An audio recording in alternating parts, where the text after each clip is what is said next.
Episode hari ini Fitri akan ditemani oleh tokoh inspiratif, Profesor Dr. Cita Rosita Sigit Prakoeswa. Beliau adalah seorang dokter dari bidang dermatologi, venerologi, dan beliau juga merupakan guru besar di UNER. Langsung saja Fitri akan mulai pertanyaan-pertanyaan ya, Prof.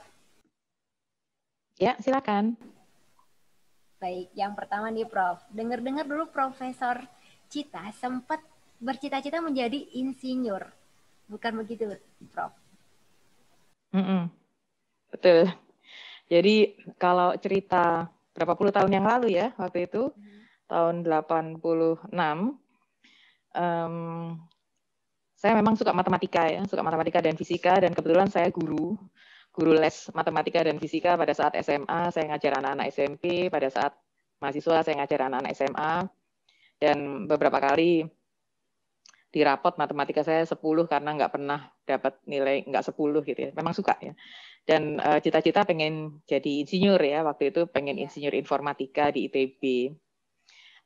Tapi ibu saya, beliau itu dulu di zamannya sempat keterima di Fakultas Kedokteran UI dan UGM.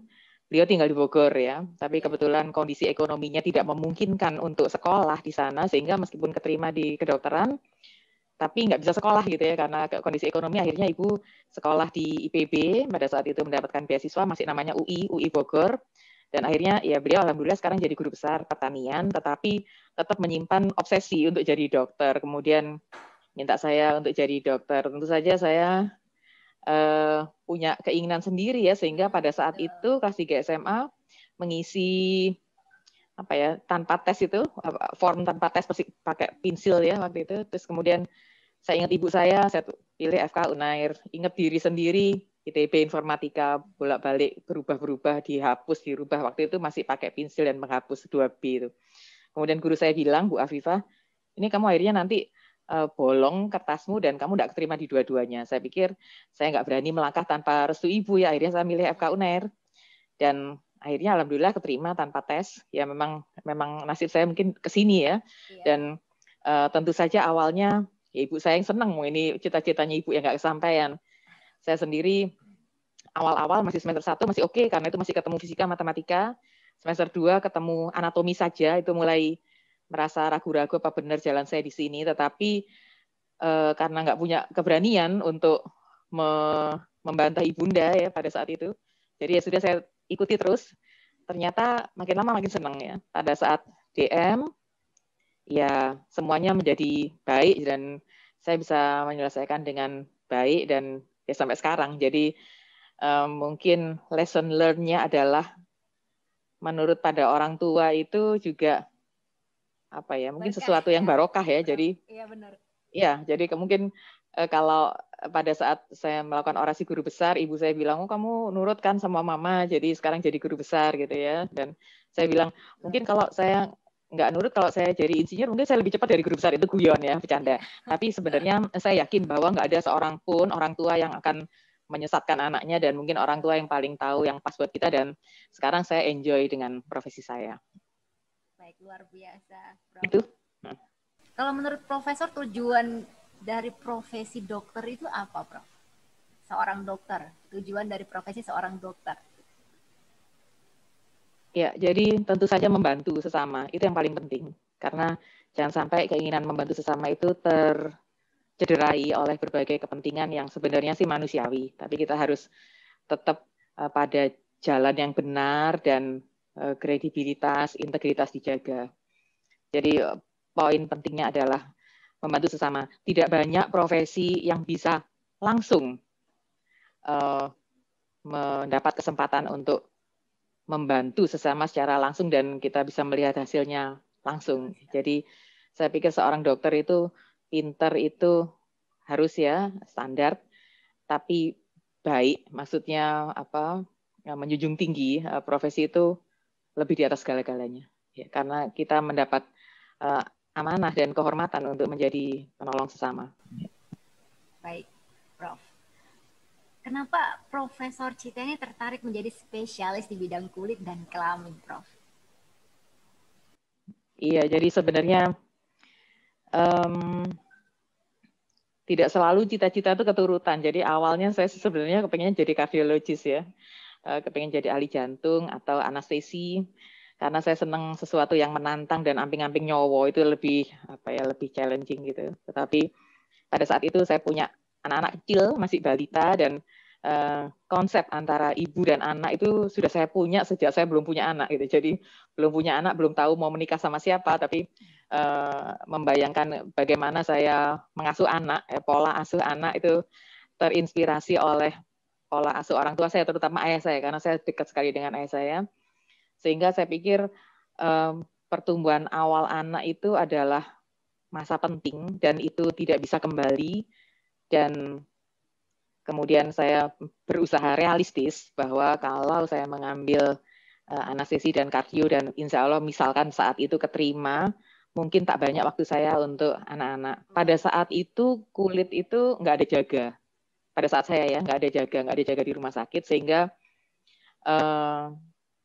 awalnya saya memilih ada pertimbangan yang paling masuk akal untuk saya sekolah, tetapi saya masih bisa tetap handle anak-anak di usia-usia awal mereka berdua, sehingga saya memilih kulit. Ya banyak yang menginspirasi saya sebenarnya di situ ya, terutama guru-guru saya, Prof. Indro Agusni, Prof. Saud Pohan, Prof. Yusuf Barakbah, Prof. Hari Sukanto, Prof. Sunarko, Prof. Ilyas tentu saja. Namun juga Dr. Eni, Dr. Ekawati, dan semua guru-guru saya. Namun tambah lama saya tambah menyukai bidang ini dan merasa lebih involved, dan sampai saat ini saya tetap setia di jalur leprosi, infeksi, dan juga alergi imunologi. Baik.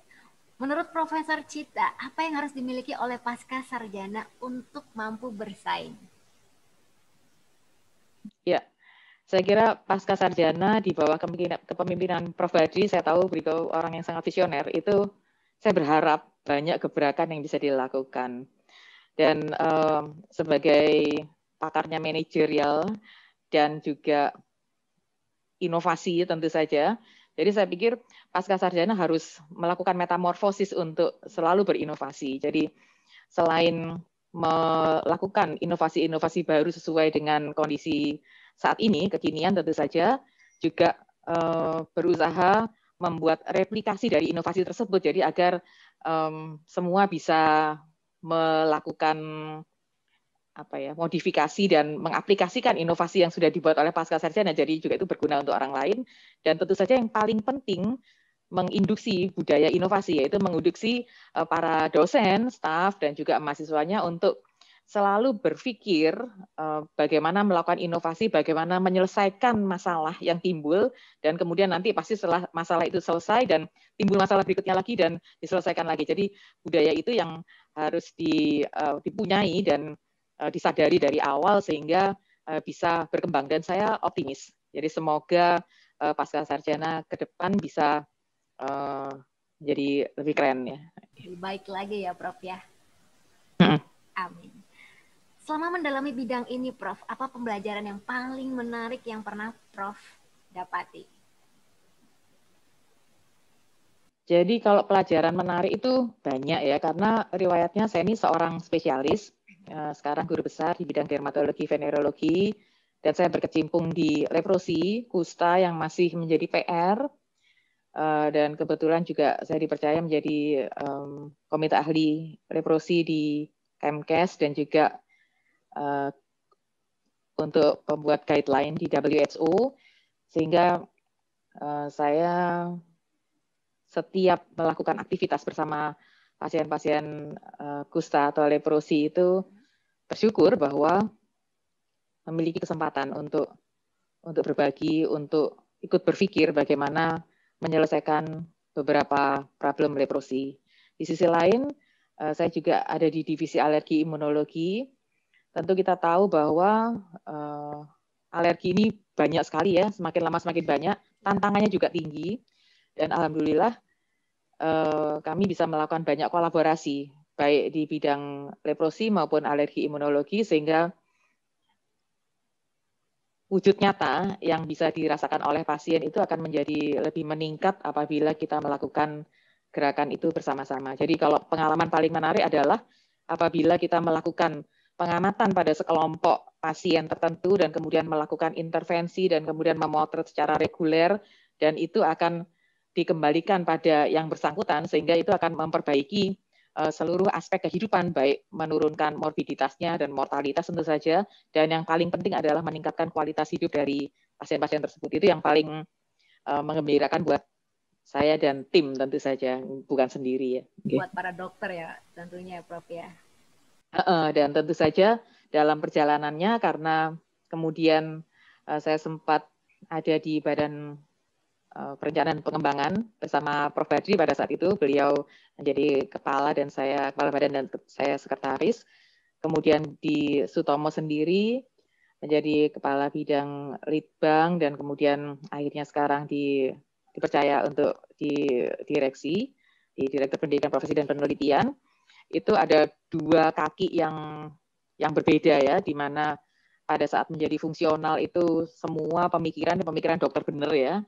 Kemudian setelah di manajer, pemikirannya dengan skop yang lebih luas, dan dua pengalaman itu akan memperkaya seluruh pengambilan keputusan, dan itu merupakan proses pembelajaran yang menarik buat saya. Dua dunia yang berbeda yang saya jalani dengan bersama-sama. Baik Prof. Fitri pengen tanya mengenai riset. Untuk Profesor fokusnya kebanyakan di bidang leprosi dan imunologi ya Prof ya. Apa yang membuat Prof tertarik mendalami secara spesifik permasalahan tersebut? Ya, karena masih banyak sekali masalahnya ya. Kalau di leprosi kita tahu bahwa kita masih nomor 3 setelah India dan Brasil. Kemudian leprosi jarang mengancam nyawa, namun itu sangatlah mempengaruhi quality of life, sehingga dibutuhkan perhatian lebih ya, karena kecacatan, disability yang harus dicegah. Dan beberapa tahun terakhir ini, saya mengamati bahwa riset yang selama ini dilakukan itu terfokus pada terapi dan diagnostik, dan sangat jarang menyangkut promotif dan preventif, juga rehabilitatif. Sehingga saya berusaha melakukan ini, tentu saja bersama dengan tim, dan proyek yang paling besar yang sedang dilakukan adalah untuk mulai mempelajari apakah dysregulasi imunitas atau pengaturan imun atau sistem kekebalan tubuh yang salah itu dapat diidentifikasi dari masing-masing kantong-kantong. Jadi leprosi itu kita nomor 3 tapi nggak di seluruh Indonesia. Ada kantong-kantong endemis, sehingga dimulai dari Jawa Timur dan kemudian nanti akan bergerak ke tempat lainnya, ingin mengungkap seberapa dysregulasi imunitas itu berperan pada masih ada terusnya leprosi, sehingga itu sangatlah challenging dan ada beberapa yang sudah ditemukan, tapi tentu saja itu akan berproses ya. Dan kemudian resistensi obat, kita tahu bahwa leprosi itu pengobatannya panjang 1 tahun dan sangat mungkin terjadi resisten. Nah sekarang tim kami dipercaya oleh WHO dan Kemkes untuk menjadi konsultan resistensi obat leprosi di Indonesia. Saya pikir itu juga sangatlah menantang. Kemudian tentang alergi imunologi, proyek yang sedang kami kerjakan banyak, antara lain tentang probiotik ya, probiotik asli Indonesia itu bekerjasama dengan Universitas Nusantara dan Maastricht. Kemudian juga tentang microbiome, itu juga bekerjasama dengan Erasmus. Kemudian kami juga memiliki penelitian tentang batik ya, karena dermatitis kontak pada pembatik kita itu banyak di Indonesia, dan ini kami mulai dari Jawa Timur tentu saja, bekerja bersama dengan sejawat-sejawat dari UGM dan juga dari ITB, sehingga itu juga semua istilahnya adalah problem-problem masyarakat yang patut kita bantu untuk pikirkan dan lakukan perbaikan. Jadi kolaborasi yang ada. Kalau di leprosi sendiri, kami bekerjasama dengan Netherlands Leprosy Relief dan juga Erasmus tentu saja, dan juga sejawat dari India dan Brasil sebagai sesama top score leprosi ya. Jadi itu yang terjadi pada dua bidang di dermatologi venerologi yang saya geluti. Prof. Fitri ini pengen tahu sebenarnya untuk penyakit kulit kusta leprosi itu sendiri itu disebabkan oleh apa ya, Prof? Kebanyakan. Mohon maaf kalau suaranya hilang. Gimana? Halo. Kalau untuk penyakit leprosi sendiri itu kebanyakan disebabkan oleh apa, Prof? Oh, disebabkan oleh Mycobacterium leprae. Tetapi orang menjadi sakit itu tergantung 3 faktor ya, host, agent, environment. Host, apabila kekebalan tubuh kita kurang baik ya. Agent, ya ada kumannya. Kemudian environment, kalau kita semakin jorok gitu ya, semakin kurang menjaga kebersihan, baik itu personal hygiene maupun environmental dan seterusnya, itu juga akan memperburuk karena ini penyakit infeksi. Sehingga sebenarnya cita-cita kami adalah kuman boleh ada, tetapi orangnya nggak sakit gitu. Karena kita akan mengenyahkan kuman itu sulit sekali ya. Tetapi jadi ya sudah nggak apa-apa kuman itu ada, tetapi kita harus menjaga badan kita nggak sakit. Gimana caranya? Ya itulah yang sedang dieksplorasi tentang disregulasi imunitas dan pentingnya fokus pada kusta anak karena kusta ini sebenarnya masa inkubasinya panjang, tetapi mengapa sekarang cukup banyak ditemukan pada anak-anak? Jadi pasti terjadi disregulasi imunitas yang kebablas gitu ya, yang terus-menerus. Sehingga itu yang menjadi fokus utama dari riset kami untuk membuka tabir disregulasi imunitas pada anak sehingga ke depan kita bisa melakukan edukasi yang tepat pada ibunya untuk menghindari atau menyeimbangkan keadaan disregulasi imunitas itu menjadi regulasi lagi gitu ya. Jadi sebenarnya disregulasi imunitas itu kan adalah jomplang ya, adalah ketidakseimbangan beberapa faktor penting pada respon imun badan kita. Kalau itu terjadi terus-menerus berkelanjutan, ya udah jadi sakit. Sakitnya macam-macam termasuk infeksi, termasuk leprosi. Tetapi kalau badan kita mampu untuk menyeimbangkan kembali, itu tidak terjadi penyakit itu. Sehingga penting pengetahuan untuk ibu bahwa bagaimana caranya mengembalikan keseimbangan tadi. Dan ini sangatlah tergantung dari kondisi masing-masing wilayah sehingga mulainya dari Jawa Timur tentu saja, tapi nanti kita akan bergerak ke provinsi-provinsi yang lain. Tapi kalau untuk leprosi sendiri ini menular tidak, Prof? Bisa menular. Jadi leprosi namanya penyakit infeksi ada potensi menular, tetapi kita sampai ketularan itu harus ada syarat 3 tadi. Jadi harus ada kontak yang lama dan terus-menerus, ada agentnya, terus badan kita juga terjadi disregulasi imunitas yang jelek, dan environmental kita juga mendukung, jadi personal hygiene, kemudian community hygiene, dan seterusnya itu mendukung, ya jadi sakit gitu ya. Dan ya alhamdulillah saya bergelut dengan penyakit ini mulai udah berapa ya, 20 tahun lebih ya, dan ya alhamdulillah sehat. Jadi nggak apa-apa. Memang penyakit menular, tapi untuk kita ketularan itu juga tidak mudah, itu butuh beberapa faktor yang mendukung. Bagaimana kita bisa tidak tertular tuh balik lagi ke diri kita, bagaimana kita menjaga kesehatan diri kita masing-masing, begitu ya Prof ya? Iya, dan lingkungan tentu saja, dan lingkungannya. Baik, kalau berbicara tentang lingkungan Prof,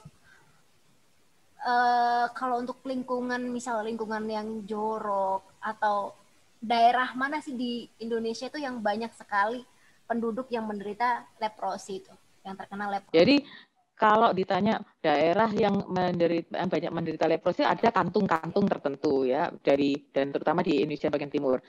Tidak selalu terkait dengan lingkungan yang jorok tadi ya. Jadi itu merupakan salah satu faktor. Jadi faktornya 1 harus ada kumannya pasti ya. 2 kekebalan tubuh kita jelek, ada disregulasi imunitas.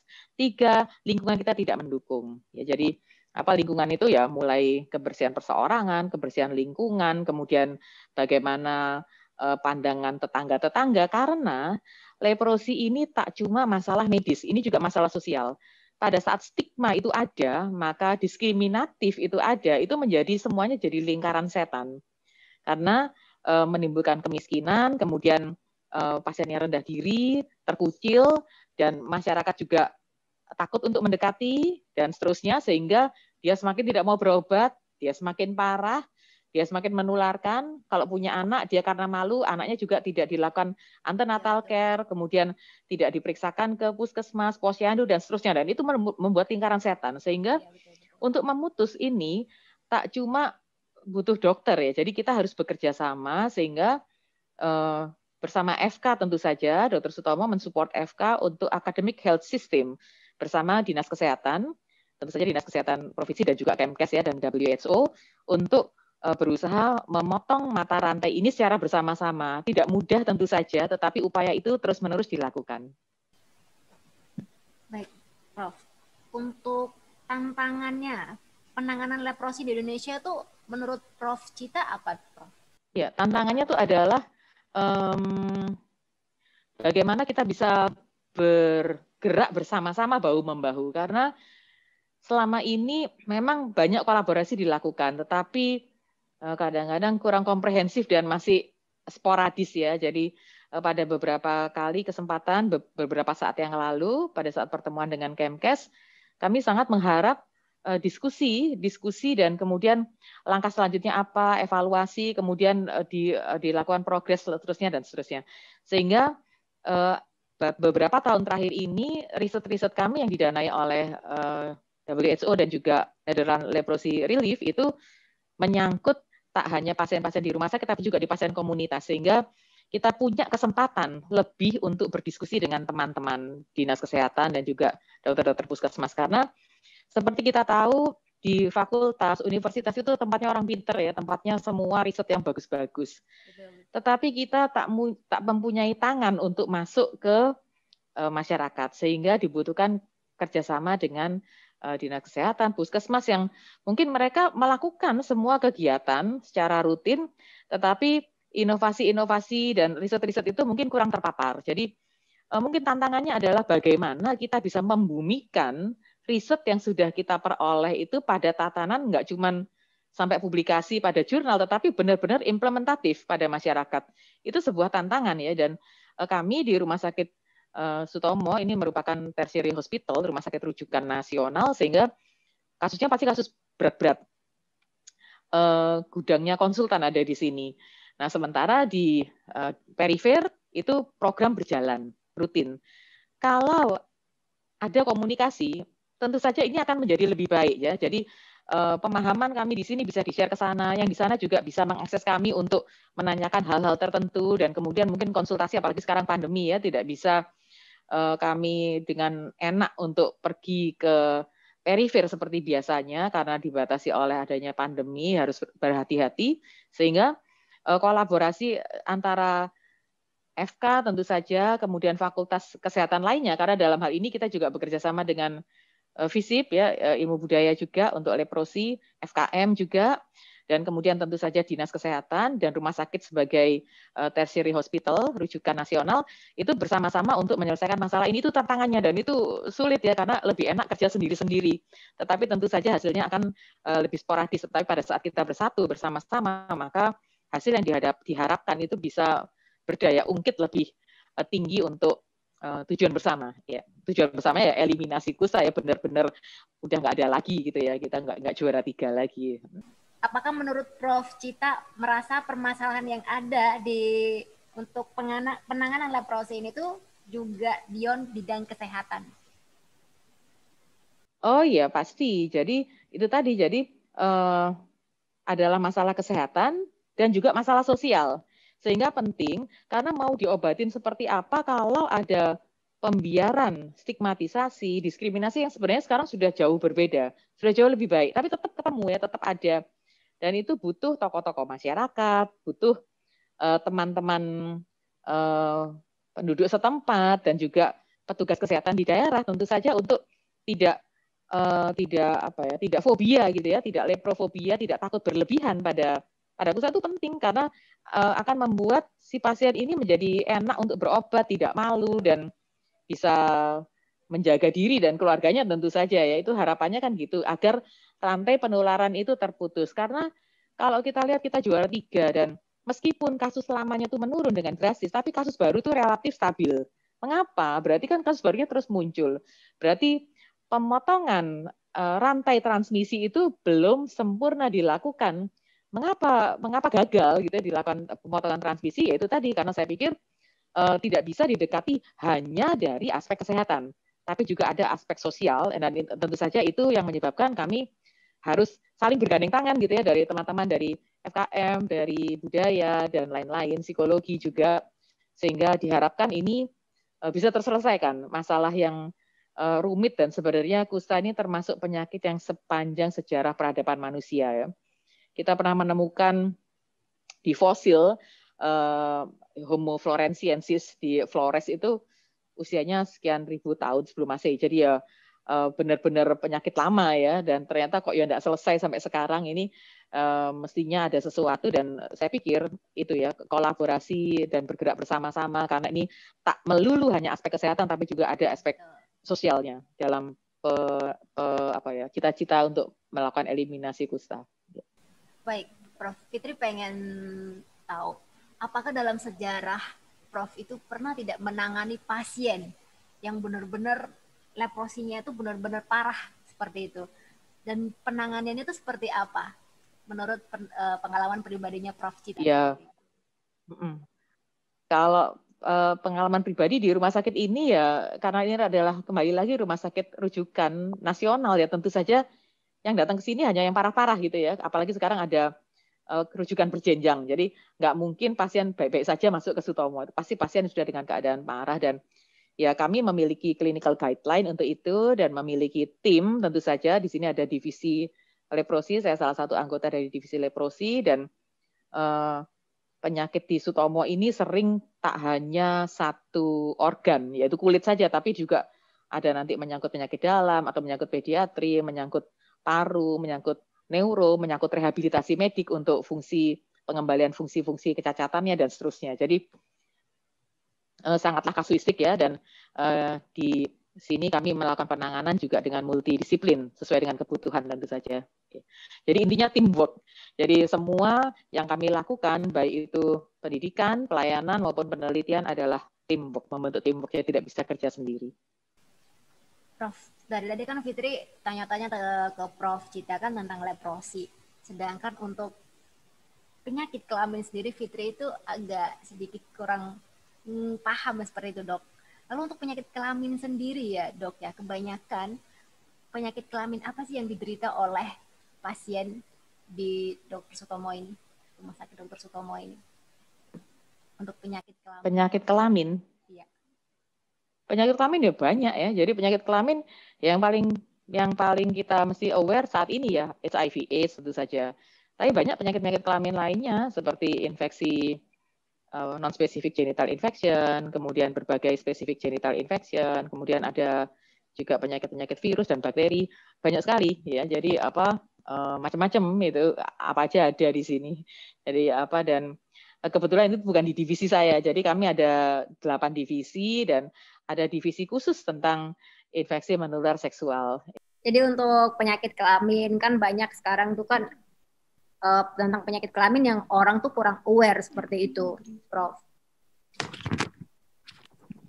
Ya, jadi seperti tadi saya sudah sampaikan kami di dermatologi, venerologi, jadi ilmu kesehatan kelamin itu ada beberapa divisi dan ada divisi khusus yang kebetulan saya tidak berada di divisi tersebut. Jadi kalau secara general ya saya sampaikan di sini masih ya cukup banyak, dan karena sebagai tertiary hospital ya kita selalu menerima kasus-kasus yang advance, dan itu akan bekerja sama dengan OBGYN, penyakit dalam dan lain-lain ya. Jadi masih cukup banyak.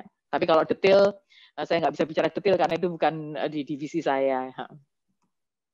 Kalau untuk HIV, jadi kami di sini ada berbagai konsultan yang menangani masing-masing divisi. Gimana? Sorry? Kalau untuk HIV/AIDS sendiri itu sampai saat ini belum ditemukan obatnya ya, Prof, ya, betul ya? Obatnya sih sudah ditemukan obatnya, tetapi itu kembali lagi pada tentang pola hidup ya, karena kita tahu bahwa cukup banyak persentase karena ini penyakit menular seksual ya dari hubungan seksual, walaupun bisa juga lewat transfusi dan lainnya. Tapi sekali lagi ini bukan skop saya, karena kami di sini sudah sudah terbagi dalam divisi itu sudah kayak subspesialis gitu ya, sehingga saya kurang menguasai data-data evidence base tentang penyakit tersebut. Tapi itu ada dan masih merupakan concern bersama dari kita semua. Baik, Prof. Dalam sebuah iklim akademisi, kolaborasi menjadi sesuatu yang krusial. Bagaimana dengan kolaborasi antara Prof dengan para dosen ilmuwan di jurusan lain? Ada tidak pengalaman riset sama yang menarik seperti itu, Prof? Ya, jadi sebenarnya sekarang kami sedang melakukan riset tentang pembelajaran pada PPDS. Jadi apakah PPDS pada masa pandemi ini mengalami burnout, depresi, itu sangatlah multidisiplin. Jadi dari teman-teman dari bagian paru, interna, anestesi, kemudian psikiatri, dan ada psikiaternya juga. Kemudian juga riset tentang eksplorasi tentang bullying yang mungkin ada di dalam pendidikan dokter spesialis. Itu kami juga bekerja sama dengan, ya tentu saja ini di bawah FK ya, karena kami adalah rumah sakit pendidikan utama dari FK. Ini juga bekerja sama antar departemen, malah seluruh departemen dan prodi untuk bersama-sama melakukan riset ini, dan juga tentu saja dengan teman-teman psikiater dan psikologi. Jadi yang sekarang sedang terjadi. Kemudian tadi Leprosi sendiri juga bekerja sama dengan Departemen Rehabilitasi Medik, Penyakit Dalam, kemudian dari fakultas lain, Fakultas Kesehatan Masyarakat, Budaya, dan seterusnya untuk dermatitis, kontak alergi, atopi, dan seterusnya. Kami juga melakukan kolaborasi, tadi sudah saya sebutkan, dengan berbagai kolaborator dalam negeri dan luar negeri. Dan karena ini acaranya SPS ya, jadi saya juga berharap bisa saling mensupport dengan SPS, terutama dalam ekonomi kesehatan misalkan gitu ya, karena di sini kami sangatlah aktif untuk penelitian-penelitian karena Sutomo merupakan global research site dan ada aktivitas seperti health technology assessment dan kemudian evidence based medicine itu yang sangatlah mendukung tentang ekonomi kesehatan, sehingga misalkan ada prodi yang nyangkut-nyangkut tentang ekonomi kesehatan, kami akan senang sekali untuk berkolaborasi karena saya pikir ini potensinya ada gitu ya, dan dekat ya, tinggal nyebrang. Jadi semoga kita bisa bersama-sama untuk melakukan kolaborasi tentang berbagai hal yang terkait kesehatan yang dibutuhkan oleh SPS. Saya rasa itu sangatlah memungkinkan dan kami terbuka untuk itu karena pada dasarnya di Sutomo sendiri setiap tahun tidak kurang dari 1.000 riset itu berjalan, baik itu human subject research maupun secondary data atau health service research ya. Jadi sehingga saya rasa terbuka kemungkinan untuk bekerja sama dengan SPS, antara SPS dengan Dr. Sutomo dan tentu saja dengan FK untuk proyek-proyek ke depan dan prodi-prodi yang terkait dengan kesehatan tentu saja. Prof, boleh tidak Prof share tentang apa sih tantangan yang rekan-rekan sejawat Prof rasakan ketika mengabdi di kala pandemi seperti ini? Jadi pandemi ini memang di luar prediksi semua orang ya. Jadi saya sendiri orang yang cukup aktif dan memiliki banyak aktivitas selain di Sutomo, dan biasanya Sabtu Minggu keliling untuk bicara atau diminta mengajar di mana-mana, tiba-tiba terhenti dan kita terhenyak semua dan tidak menyangka bahwa mengalami saat-saat yang mungkin berulang ya, nggak pernah kebayang sebelumnya. Pada saat awal pandemi itu ada, dicanangkan pada bulan Maret, kalau nggak salah ya, awal Maret itu, kami langsung merapatkan barisan. Saya bicara di Dr. Sutomo ya, karena kebetulan saya ada di Direktorat Pendidikan Profesi dan Penelitian dan sebagai Wakil Ketua Satgas COVID di Sutomo, sehingga mengikuti bagaimana dinamika sejak awal. Jadi pada saat awal kami semua terperanjat dalam ketidaksiapan, langsung buru-buru menyiapkan ya ala kadarnya tentu saja. Kita tahu bahwa COVID itu sangat menular dan membutuhkan ruang negatif pressure. Dan kita cepat-cepat mengusahakan sebuah negatif pressure. Ternyata pasien bludak, nggak cukup. Nambah lagi ruangan nggak cukup. Sehingga kita harus membuka beberapa ruangan yang sebetulnya itu tidak layak untuk pasien-pasien COVID. Karena tidak aman juga untuk kami tenaga kesehatan. Namun tak ada pilihan karena pasien waktu itu membludak bisa sampai 300 dalam sehari dan UGD sangatlah penuh, horor sekali kondisinya waktu itu. Dan mungkin seperti kita ketahui bersama, ya Rumah Sakit Dr. Sutomo sempat menjadi bulan-bulanan di medsos dan memang pada saat itu semuanya panik, semuanya berusaha melakukan mitigasi dan kami sudah langsung menyusun Hospital Disaster Plan dengan tentu saja Bapak Dirut kami, Dr. Joni yang sebagai juga gugus tugas kuratif di Pemprov dan Dr. Anang, Bapak Dirianmed sebagai Ketua Satgas COVID. Tapi pada saat itu rasanya benar-benar nggak nututi ya. Dan memang kondisinya sangatlah miserable, tetapi tidak menyurutkan. Jadi apresiasi yang sangat tinggi pada teman-teman dokter dan perawat pada saat itu. Dan mulai saat itu sampai hari ini, sampai tadi pagi saya sempat meninggal keluar sebentar, kami melakukan morning report setiap pagi untuk pembelajaran. Dan alhamdulillah sekarang trennya mulai turun dan lambat laun kami bisa memfokuskan pada RIK 1, 2, 3, 4, 5. Jadi sekarang sudah tidak tercerai-berai kemana-mana.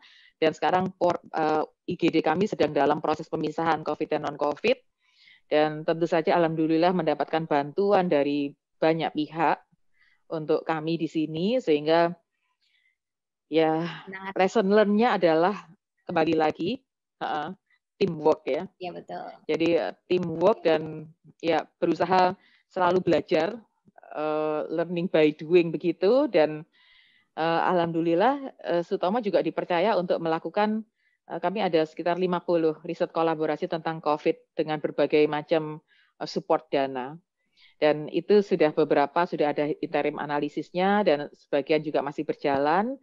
Dan untuk pendidikan tentu saja kita semua jadi merasa harus belajar COVID, karena nggak bisa lagi kita nggak mau pegang pasien COVID, nggak bisa, karena semuanya COVID-nya juga ada yang sakit kulitnya bisa karena COVID-nya langsung, bisa pula karena terjadi bersama-sama, misalkan di bidang saya, juga di bidang-bidang lainnya, sehingga mau nggak mau era ini berubah gitu ya. Jadi COVID ini tak akan benar-benar hilang menurut saya loh ya. Prediksi adalah kenapa? Sampai kapanpun akan ada gitu. Sampai kapan? Nah, sampai kapan itu memang harus kita jawab bersama-sama, tapi tidak mungkin segera hilang, benar-benar segera hilang, karena ya kedisiplinan masyarakat yang kita tahu sulit sekali di kita, dan namanya penyakit infeksi dan sangatlah menular seperti ini itu sulit untuk benar-benar nol. Jadi mungkin mereda, tapi kapan-kapan dia bisa tiba-tiba muncul kembali, sehingga kita harus tetap waspada. Saya kira gitu. Jadi pembelajarannya adalah kenapa? Sorry? Biasanya flu burung seperti itu ya, Prof. COVID itu. Ya. Jadi lesson learn-nya adalah kita harus tetap tenang menghadapi pandemi ini, dan ya orang boleh berkata apapun, tetapi yang tahu sebenarnya adalah kita yang mengalami sendiri di sini. Dan saya sekali lagi sangat berterima kasih pada seluruh nakes. Ya tentu saja Bapak Direktur Utama yang selalu memberikan arahan, dan pemilik rumah sakit ini ya, Pemprov, Ibu Gubernur, dan juga teman-teman di sini, teman-teman direksi yang sangatlah solid, dan para tim dokter, dan juga adik-adik PPDS tentu saja, dan para perawat itu sangatlah tidak bisa dikecilkan artinya, karena semua bahu-membahu. Dan saat ini karena Sutomo juga baru saja merayakan ulang tahun ke-82 beberapa hari yang lalu, kami sedang mempersiapkan buku Bunga Rampai tentang pembelajaran medis dan sosial COVID-19. Ini merupakan sebuah persembahan dari kami sebagai pelaku sejarah minimal di sini, bagaimana kita bahu-membahu dan menjalani gelombang yang kita tak pernah sangka-sangka sebelumnya. Dan untuk itu kami telah kehilangan beberapa sejawat dokter dan juga murid kami, sehingga dan juga teman perawat dan beberapa teman yang lain, sehingga ini diharapkan bisa menjadi pembelajaran di kemudian hari untuk proses yang kita juga tidak pernah menyangka sebenarnya ini terjadi, dan semoga lambat laun akan selesai. Amin. Amin. Ya. Kalau untuk COVID sendiri ya, Prof, itu menularnya apa benar melalui udara saat ini, Prof? Ya, jadi yang terbukti jelas adalah airborne, droplet ya, jadi air liur. Kemudian kalau airborne yang pasti itu apabila ada kondisi-kondisi aerosolik, ya, jadi ada AC dalam ruangan sempit, kemudian ada tindakan-tindakan yang menimbulkan aerosolik, itu pasti ya. Tentang airborne sendiri, ya memang ada beberapa riset yang ditemukan di situ, tetapi yang penting, lebih penting adalah semua itu kan berubah ya. Riset terjadi, kemudian diumumkan hasilnya, kemudian nanti berubah lagi karena ada hasil yang lebih baru, yang lebih valid, dan seterusnya. Itu sangatlah dinamis. Tapi yang penting ya kita harus tetap menjaga diri dengan protokol kesehatan, dan terutama seperti saya karena ada di rumah sakit ini ya tetap harus mencuci tangan, menggunakan masker, kemudian jaga jarak, dan banyak perilaku yang ya protokol kesehatan itu sangatlah penting. Ya kita ya sudah mau nggak mau harus hidup di sini, maka nggak boleh sembrono gitu ya. Ya benar.